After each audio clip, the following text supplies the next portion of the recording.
बिस्मिल्लाहिर्रहमानिर्रहीम। अस्सलाम वालेकुम। कैसे हैं आप सब लोग? उम्मीद करती हूँ ठीक ठाक होंगे, खैरियत से होंगे। आज हम आपके लिए लेकर आए हैं गार्लिक लच्छा पराठे की रेसिपी। तो चलिए शुरू करते हैं। सबसे पहले हमने एक पेड़ा ले लिया है नॉर्मल आटे का, जिससे हम रोटी या पराठा बनाते हैं, और साथ में हमने चिली फ्लेक्स लिए हैं, साथ में हमने धनिया लिया है और चॉप्ड गार्लिक लिया है। साथ में हमने नमक ले लिया है स्प्रिंकल करने के लिए, ताकि हमने आटे में तो नमक डाला था, लेकिन हम इसके ऊपर भी अलग से स्प्रिंकल करेंगे थोड़ा सा, हस्बे ज़रूरत कर सकते हैं आप। एक ब्रश की मदद से या हाथ की मदद से या चमचे की मदद से, जैसे भी आपके सूटेबल लगे, आपने घी को अच्छे से स्प्रेड कर लेना है। घी को तमाम कोनों में अच्छे से स्प्रेड कर लीजिए। सब जगह घी स्प्रेड हो जाए तो फिर हम इसके ऊपर तमाम चीज़ें स्प्रिंकल करेंगे। सबसे पहले हम चॉप्ड लहसुन स्प्रिंकल करेंगे। आप पेस्ट भी ले सकते हैं, लहसुन का पेस्ट बना के भी इसको स्प्रेड कर सकते हैं। इसके बाद हमने धनिया स्प्रिंकल किया।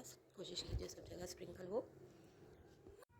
धनिया और लहसुन हर जगह स्प्रिंकल कर लें, वरना अलग से एक एक बाइट में आपके पास आएगा तो वो अच्छा नहीं लगेगा, इसलिए सब जगह उसको स्प्रिंकल होना ज़रूरी होता है। ठीक है, आप हाथ से उसको सेट कर लीजिए। जहाँ जहाँ आपको लग रहा है कि वो जम गया है तो आप उसको अच्छे से फैला लीजिए। अब इसके बाद चिली फ्लेक्स की बारी है, यानी कुटी हुई लाल मिर्च की। कुटी हुई लाल मिर्च को भी आप अच्छे से हाथ से स्प्रिंकल कर लें, सब जगह फैला लीजिए बहुत अच्छे से, ताकि वो हर बाइट में आपको टेस्ट दे। उसके बाद हम इसके ऊपर नमक स्प्रिंकल कर रहे हैं। नमक आप हस्बे जायका भी डाल सकते हैं। लहसुन के साथ टेस्ट को इन्हेंस करने के लिए है, ये टेस्ट को इन्हेंस करेगा। अब आप किसी कटर की मदद से या फिर नाइफ़ की मदद से इसके ऊपर कट लगा लीजिए और इसको फोल्ड करते जाइए। इस साइड से फोल्ड करते जाइएगा। आप हर परत को एक के ऊपर एक भी रख सकते हैं, वरना ऐसे फोल्ड करने से भी वो लच्छे वाला पराठा बन जाता है। उसको आराम आराम से फोल्ड कर दीजिए और उसके बाद एक प्रॉपर पेड़ा बना लीजिए।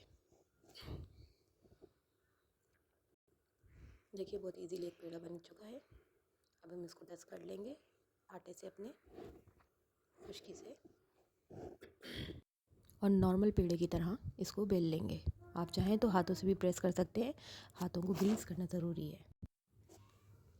पेड़ा बना लिया हमने। अब हम इसको तवे पे ट्रांसफ़र करेंगे।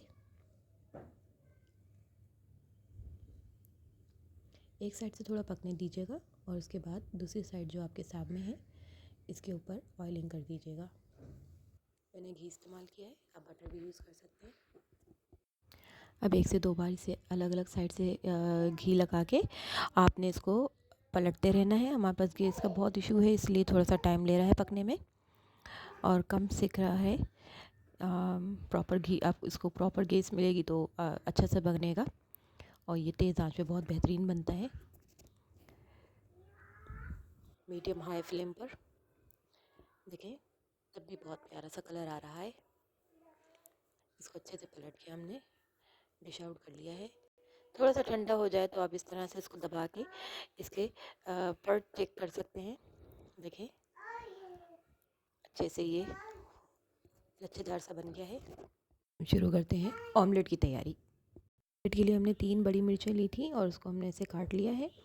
अब इसके अंदर हम नमक डाल रहे हैं और थोड़ा सा अदरक लहसुन का पेस्ट डालेंगे। इसके अंदर हद ज़रूरत है अदरक लहसुन का पेस्ट डाल दीजिए, अगर आप नहीं पसंद करते तो स्किप कर दीजिए। इसके बाद हम इसके अंदर अंडा डालेंगे। अंडा डाल के इसको अच्छे से फेंट लीजिए, तमाम उसके अंदर मिक्स हो जाए इंग्रेडिएंट्स। अच्छे से फेंट लीजिए, फेंटना बहुत ज़रूरी होता है, वरना लम्ब से आते हैं वो अच्छे नहीं लगते हैं। इसको गर्म तेल में डाल दीजिए, एक तरफ से सिक जाए तो दूसरी तरफ पलट दीजिए। ये दोनों तरफ से सिक चुका है, इनसे डिश आउट कर लेंगे।